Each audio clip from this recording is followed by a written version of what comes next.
Dear student, in this section we will see hardware virtualization techniques. So first technique is hardware assisted virtualization.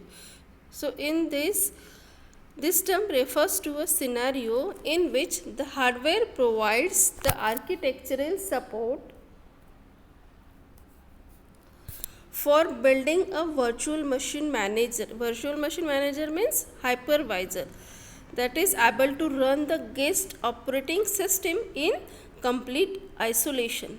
So this technique was originally introduced in the IBM system, and at present examples of hardware assisted virtualizations are extension of x86 64-bit architecture introduced by Intel VT and AMD V. So these are the techniques that are used hardware assisted virtualization. Next technique is full virtualization. Full virtualization refers to the ability to run a program, most likely an operating system, directly on the top of virtual machine without any modifications. Means the full virtualization in this, the hardware of the host is totally emulated. Means all the environment of that host is emulated and that is given to the guest. So to make this possible, virtual machine manager are required to provide a complete emulation of the entire underlying hardware, which are the hardware which is available in the host, that is emulated completely and that is given to the guest. The advantage of this full virtualization is complete isolation, because it gives a complete isolation to the guest. Because of this, it enhances the security and ease of emulation of different architectures and coexistence.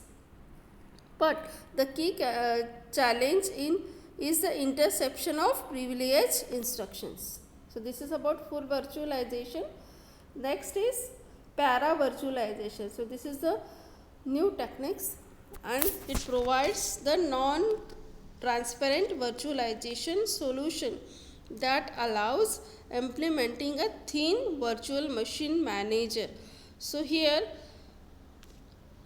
the instructions or the tasks which are not performed by the guest, as we know there is a guest layer, then virtualization layer, guest operating system, and then host. If the some of the instructions or some of the task is not performed by the guest, or it is not feasible or it is not executed by the guest, then that instructions are given directly to the host. So because of that, the performance loss is not occurred here and the performance is increased. So that is called as the para virtualization. So the aim of the para virtualization is to provide the capability to demand the execution of performance critical operation directly on the host. So this prevents the performance losses that would otherwise be experienced in managed executions. Okay, so that is called as the para virtualization. And then the next is partial virtualization. Partial virtualization means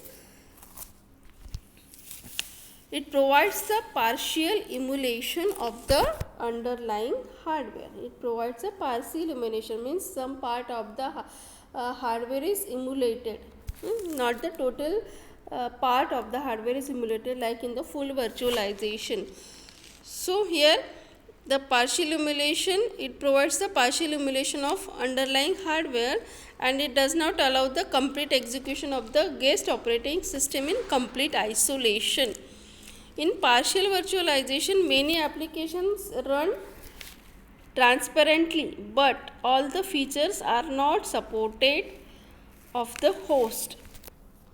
All the host features are not supported to the guest. Okay, like in full virtualization. So here the address space virtualization is a common feature of contemporary operating system, and address space virtualization is used in the time sharing system. The next types of virtualization we will see in the next section.